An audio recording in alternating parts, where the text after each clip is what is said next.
स्वागत है आपका अपने YouTube चैनल झारखंड नॉलेज में। तो मैं आज आपको आरआरबी एनटीपीसी ग्रुप डी में आने वाले उन केमिस्ट्री के महत्वपूर्ण क्वेश्चंस को बताऊंगा जो एग्जाम में सीधा आता है। तो चलिए आपका ज़्यादा समय नहीं देते हुए हम आपको बताएंगे गैस लॉ से आने वाले महत्वपूर्ण क्वेश्चन। तो एग्जाम में प्रायः 2 या 3 क्वेश्चन आपका हर सेट में रहेगा, जितना भी आप देखेंगे उसमें रहेगा। तो हम आपको इसमें मेनली बताएंगे टेम्परेचर, प्रेशर और वॉल्यूम में किस प्रकार रिलेशन चेंज होता है और उन रिलेशन से कैसे एग्जाम्स में क्वेश्चंस आते हैं। तो उन सभी में से वैज्ञानिकों ने जितना भी प्रयोग किया, महत्वपूर्ण 5 लॉ निकाले, जो 5 लॉ में सीधा आपके एग्जाम में प्रश्न बनेंगे। तो वो कौन कौन से लॉ हैं? Boyle's law, Charles law, Gay Lussac's law, Avogadro law और आइडियल गैस लॉ। तो आपको महत्वपूर्ण 5 ही लॉ पढ़ने हैं। पहला लॉ पढ़ना है आपको बॉयल्स लॉ, दूसरा पढ़ना है चार्ल्स लॉ, तीसरा पढ़ना है आपको अवोगाड्रो लॉ, चौथा आपको पढ़ना है गैस-लुसैक्स लॉ और आइडियल गैस लॉ। तो एक एक करके हम उन सभी गैस लॉ को एक्सप्लेन करेंगे। तो आइए आप जरा कॉपी और कलम के साथ यहां ध्यान देंगे। तो इसी कड़ी में हम अपना पहला नियम पढ़ेंगे, बॉयल्स लॉ। हिंदी में इसको कहते हैं बॉयल का सिद्धांत।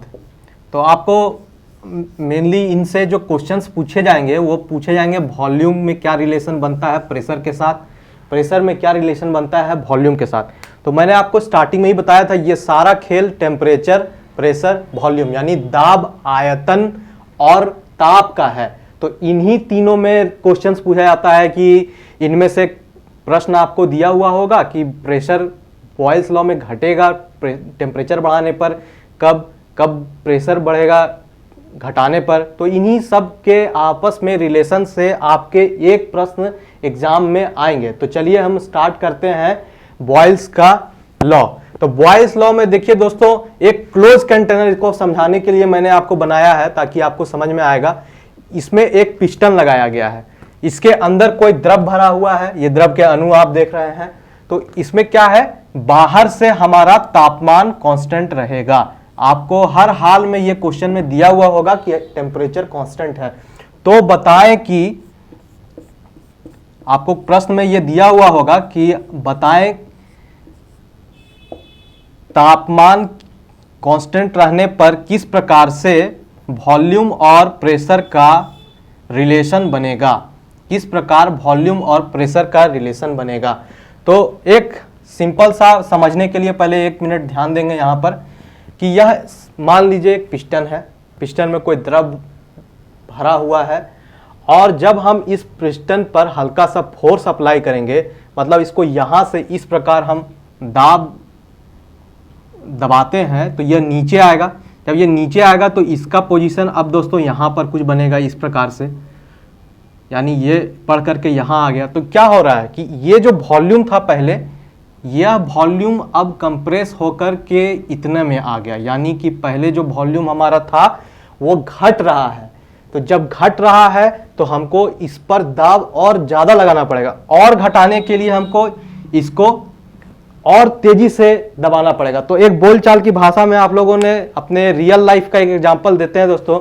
स्कूल जाते वक्त जब हम लोग साइकिल में हवा भरते थे, आपके टायर में हवा कम रहता था, तो आप क्या करते थे, पंप करते थे पूरा जोर जोर से, और जब भर जाता था तो टायर को दबा के देखते थे इसे करके कि पिचक रहा है कि नहीं, और नहीं पिचक रहा है तो मतलब आपका हवा पूरा भर गया। तो बताइए, और ज्यादा पिस्टन को दबाएंगे धक्का से तो दबता है नहीं, ना दबता है, और दबाने के लिए ज्यादा ताकत लगता है। तो उसी ताकत को कम करने के लिए हम क्या करते हैं, थोड़ा सा हवा निकाल करके उसके प्रेशर को एडजस्ट कर लेते हैं, तब टायर को ठोक के देखते हैं टन टन आवाज कर रहा है तो गाड़ी आगे बढ़ाते हैं। तो चलिए हम इसी तरह से इसमें बताते हैं आपको। तो जब तापमान कांस्टेंट रहेगा, क्योंकि टेम्परेचर तो बढ़ाते नहीं है, तो इसको अंग्रेजी में कहिए when temperature is constant, Boyle's law says that the pressure is inversely proportional to the volume, यानी कि दाब व्युत्क्रमानुपाती होगा आयतन का। एग्जाम में आप पूछेगा क्या, एग्जाम में पूछेगा कि बॉयल्स लॉ में प्रेशर और वॉल्यूम के बीच में क्या रिलेशन होगा। आपको एक ऑप्शन में दिया होगा P बराबर V, दूसरे ऑप्शन में दिया होगा PV बराबर V, तीसरे ऑप्शन में कुछ भी दे सकता है। तो आपको मेनली दिमाग में लगाना है ये डायरेक्टली V नहीं है, ये इन्वर्सली भी है। और इसको कहने के लिए आप ऐसे भी कह सकते हैं। तो आशा करता हूं कि ये आप समझ गए होंगे। तो दूसरा गेस लॉ है हमारा चार्ल्स लॉ। तो हम इसको आइए देखते हैं चार्ल्स लॉ में क्या होता है, हम हिंदी में भी लिख देते हैं। तो चार्ल्स लॉ से आरआरबी के हमेशा फेवरेट है ही, मतलब इसको स्टार मार्क करके आप रख लीजिए, इससे क्वेश्चन आएगा ही आएगा, नहीं आएगा तब पेपर कैंसिल हो जाएगा, ऐसा मान के चलिए, मजाक कर रहे हैं। आप देखिए चार्ल्स लॉ।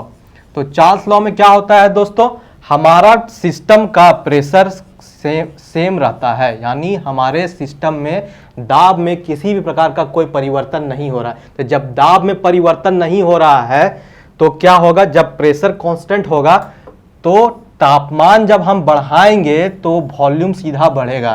तो आपको बस एग्जाम में यही याद रखना है कि temperature is directly proportional to the volume of the system, यानी ताप बढ़ाने पर आयतन बढ़ेगा। अब आपको हम एक घरेलू एग्जांपल से बताते हैं कि आखिर ये चीज़ फॉलो होता है कि नहीं। तो जब भी आप घर पे खाना बनाते हैं, एक कंटेनर चढ़ाते हैं और नीचे से यहाँ पर आप हीट कर रहे हैं, मान लीजिए ये स्टोव है, आप एक पतीला चढ़ाए हैं, पानी गर्म कर रहे हैं, लेकिन ये चीज़ आपका बंद होना चाहिए दोस्तों, ये बंद होगा। तो आप क्या कर रहे हैं, यहाँ से ताप बढ़ा रहे हैं। पहले जब गैस ऑन नहीं था तो टेम्परेचर कम था, अब क्या कर रहे हैं, तापमान को बढ़ा रहे हैं। तो क्या होता है, जैसे जैसे हीट बढ़ाते हैं तो ये सब आपस में बुलबुला बन के, भाप बन के आ रहा है, ऐसे ऐसे बढ़ रहा है। तो ये जो वॉल्यूम यहाँ पर था, अब ये पूरे में बढ़ रहा है, टेम्परेचर हीट किए तो हमारे सिस्टम का वॉल्यूम भी बढ़ रहा है। और ज़्यादा हीट करेंगे, बर्नर और ज़्यादा तेज कर देंगे तो और तेजी से वॉल्यूम फैलने लगेगा। इसी तरह से हम आपको बताते हैं, जब बम है और टेम्परेचर कम है तब फटा बम, तो क्या हुआ, पूरा बुरादा फैला उसका बाहर। तो फैलता क्या है, तो उसका जो अंदर सिस्टम में बुरादा कम था वो फैल के पूरा वॉल्यूम बढ़ा दिया। हुआ क्या, तापमान बढ़ा है तो वॉल्यूम बढ़ गया, लेकिन प्रेशर कांस्टेंट था। तो यही सवाल आपके पूछा गया था आरआरबी टीए एग्जाम में 2008 में कि चार्ल्स लॉ में तापमान का वॉल्यूम के साथ क्या रिलेशन है। तो यही होगा आंसर। आप ऑप्शन पर ना जाएंगे, सीधा यहां से निकालेंगे। और मैंने आपको स्टार्टिंग में ही बताया कि ये एग्जाम में बहुत ज़्यादा पूछा जाता है चार्ल्स लॉ, तो उन सभी क्वेश्चंस को हम टच करने का कोशिश करेंगे। तो दूसरा क्वेश्चन क्या पूछता है, आइए थोड़ा जल्दी से देख लेते हैं। तो हम आपको बताए कि रिलेशन है चार्ल्स लॉ में, जब प्रेशर कांस्टेंट रहेगा, आपको ये चीज़ चेक करना है क्वेश्चन में, प्रेशर कांस्टेंट है कि नहीं। जब प्रेशर कांस्टेंट है तो वॉल्यूम क्या हो रहा है, डायरेक्टली प्रोपोर्शनल टू टेम्परेचर, या आप कहते हैं temperature is directly proportional to volume, लगभग एक ही बात है, उसके गहराई में नहीं जाएंगे। तो क्या हो रहा है, जब इस कांस्टेंट को प्रोपोर्शनलिटी को हटाते हैं तो एक कांस्टेंट आता है जिसको मानते हैं के। तो यहाँ लिख देंगे इस तरह से के टी, इसको हटाए तो लिखे ये। अब एग्जाम में पूछता क्या है सो देखिएगा, इसको हम नीचे लाएंगे तो ये हो जाएगा इस प्रकार से। कोई बहुत बड़ा रूल नहीं बता रहे हैं, सीधा तेजी में देखते जाइए। तो हम कहना ये चाहते हैं दोस्तों कि जब भी एग्जाम में इस तरह से आता है आपका V1 T1 तो बराबर V2 T2 होगा।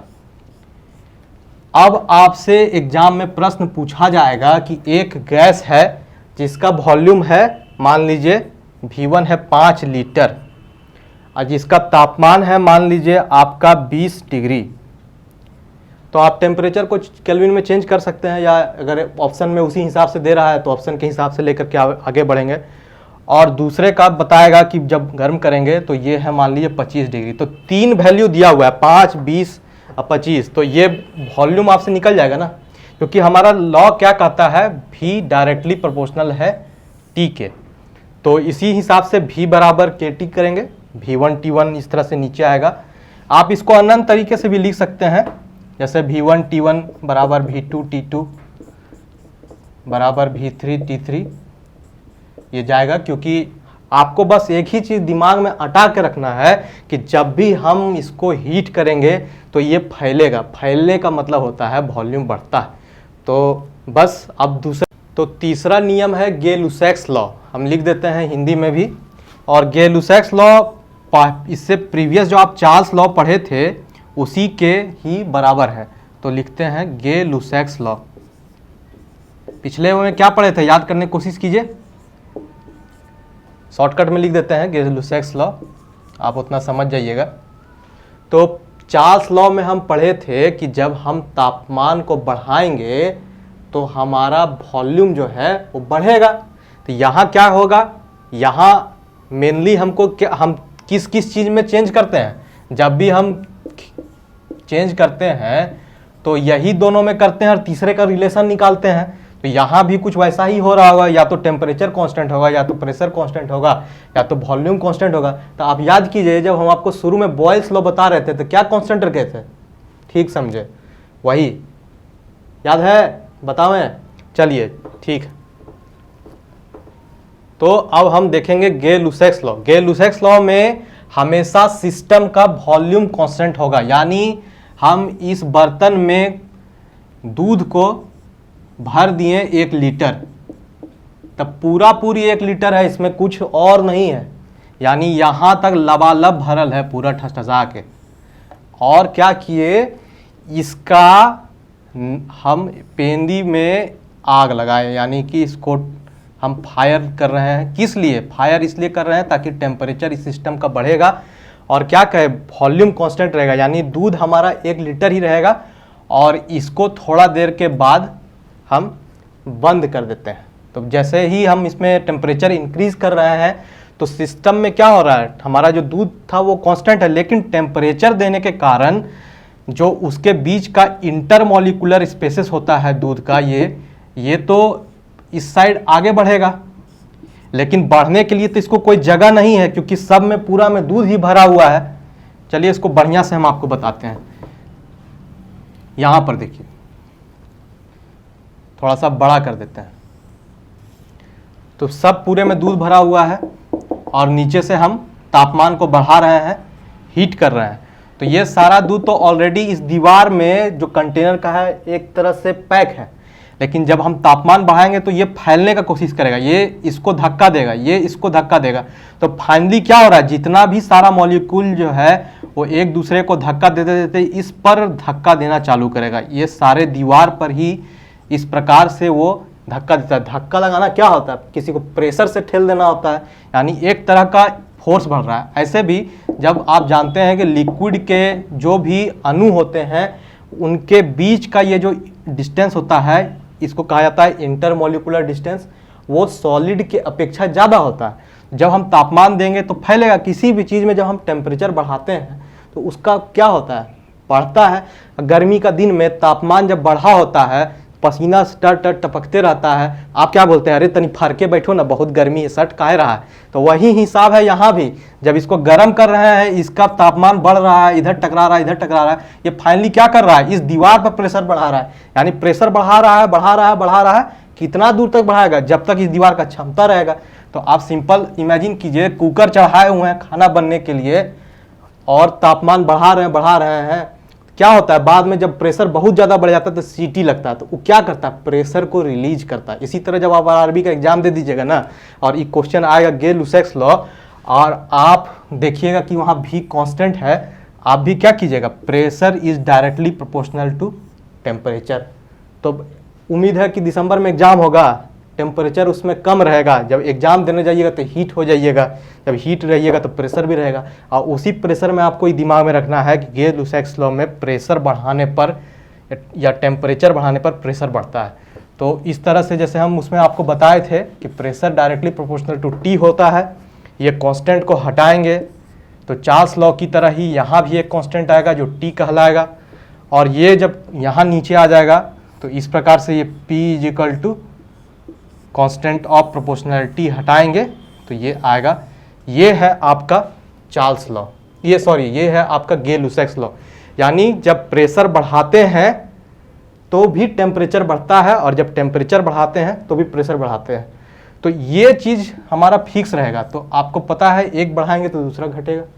तो इस तरह में हम देखिए, इसी को थोड़ा एक्सपेंड कर देते हैं, इस तरह से लिख देते हैं P1 T1 is equal to P2 T2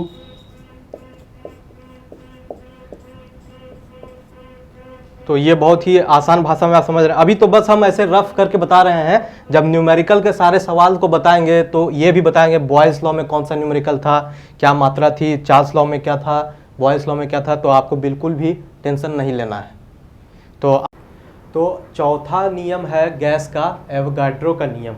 Avogadro के नियम में एवोगाड्रो लॉ कहता है कि at constant temperature and pressure, यानी कि टेम्परेचर और प्रेशर इस बार दोनों कांस्टेंट है। तो क्या होगा जब तापमान भी कांस्टेंट है, दाब भी कांस्टेंट है, तो ये लॉ कहता है एवोगाड्रो कि at constant temperature and pressure the volume of fix amount of A gas is directly proportional to the number of moles of gas contained in that system। तो अभी अंग्रेजी में बोले क्या क्या बोले नहीं समझ में आया, चलिए एक फिगर बनाते हैं, बढ़िया से बनाते हैं बड़ा ऐसा करके। तो पहले हम इसको मिटाते हैं। तो अभी हम बोले आपको कि volume of fixed amount of gas is directly proportional to the amount of gas. उसी को हम शॉर्ट में लिख देते हैं ऐसे, V is directly proportional to amount of gas को N1 से रिप्रेजेंट करते हैं। तो अब जब ये हटेगा, तो आप पहले भी देख रहे थे चार्ल्स लॉ में, बॉयल्स लॉ में, कि जब ये हटता है तो एक कांस्टेंट आता है K। तो इस तरह से V1 by N1 is equal to V2 by N2, sorry ये यहाँ N2 होगा, N2। इसी तरह से हम लिख सकते हैं V3 bye N3 and so on.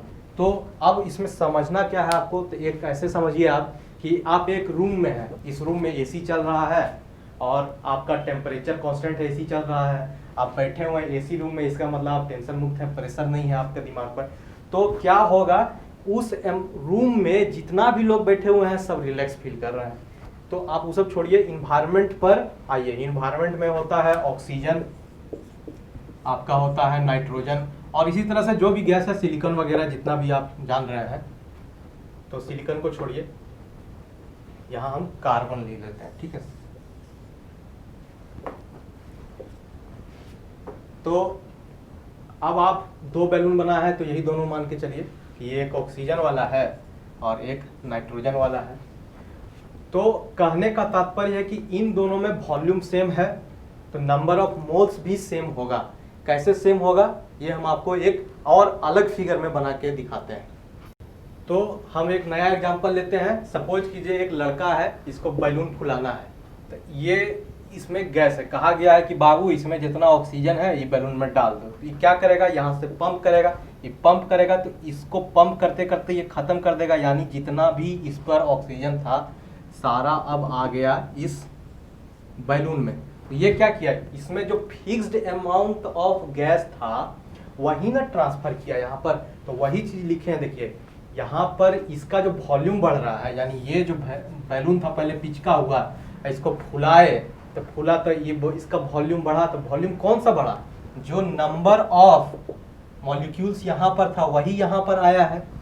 तो अब आप समझ गए कि जो चीज टेम्परेचर और प्रेशर के कांस्टेंट रखने पर हम बढ़ाते हैं वो क्या बढ़ाते हैं, यहाँ नंबर ऑफ मोल्स जब सेम रहेगा तो वॉल्यूम वही रहेगा। यानी कि ऐसे समझिए आप, इस कोना पर यहाँ पर ध्यान दीजिए, छोटा वाला जगह पर, कि वॉल्यूम बढ़ाएंगे, एरो बना रहे हैं, वॉल्यूम बढ़ाएंगे तो n बढ़ेगा, वॉल्यूम घटाएंगे डिक्रीज करेंगे तो n भी डिक्रीज होगा। और उसके लिए एग्जाम में ये जो रिलेशन है आपका, फिर से लिख देते हैं इसको, V1 बाय N1 बोल भी देते हैं, V1 by N1 is equal to V2 by N2।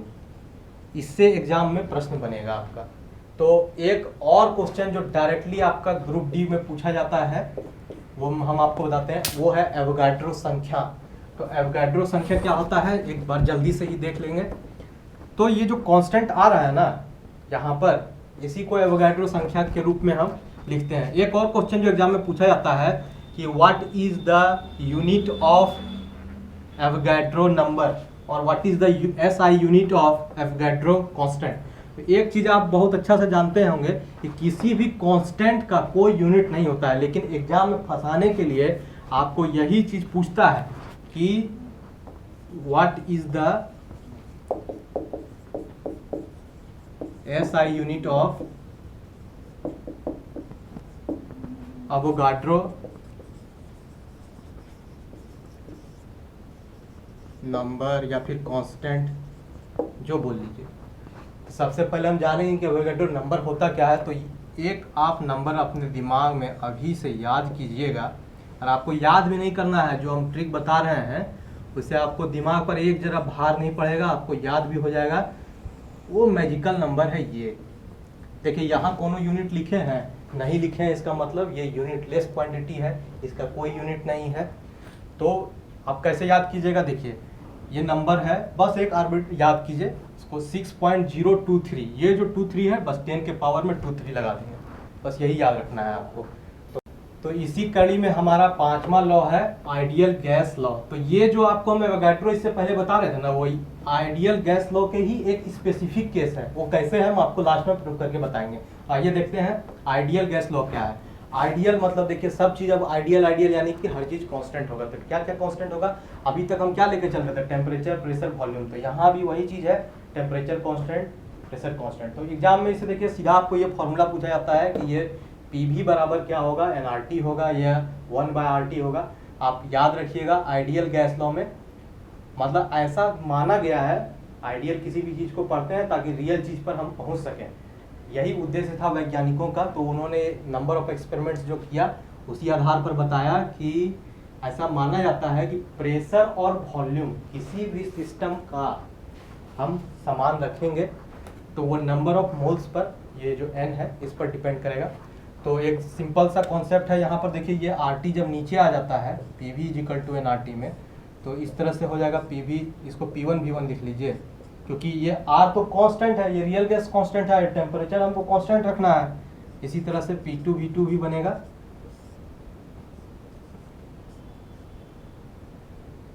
तो इसको हम ऐसे लिख लेते हैं। तो यहाँ देखिए सिंपल मैथमेटिक्स से काट भी सकते हैं, या आप सिंपल दिमाग में भी रख सकते हैं कि आइडियल गैस लॉ में P1 V1 = P2 V2 होता है। अब आपको क्वेश्चन में देगा कि ये है प्रेशर 5 बार, ये है प्रेशर 6 बार और ये वॉल्यूम है 5 लीटर। तो कैसे निकालेंगे, यहाँ देखिए हम क्या बोले, ये है 5 बार, ये है 6 बार और ये वॉल्यूम है मान लीजिए 1 लीटर, 1 लीटर मान लीजिए इसको। तो क्या हो गया, ये 5 × 1 और ये थे 6 बट्टा में 6 कर दीजिएगा, तो 5/6 निकल जाएगा इसका वॉल्यूम। कुछ नहीं, न्यूमेरिकल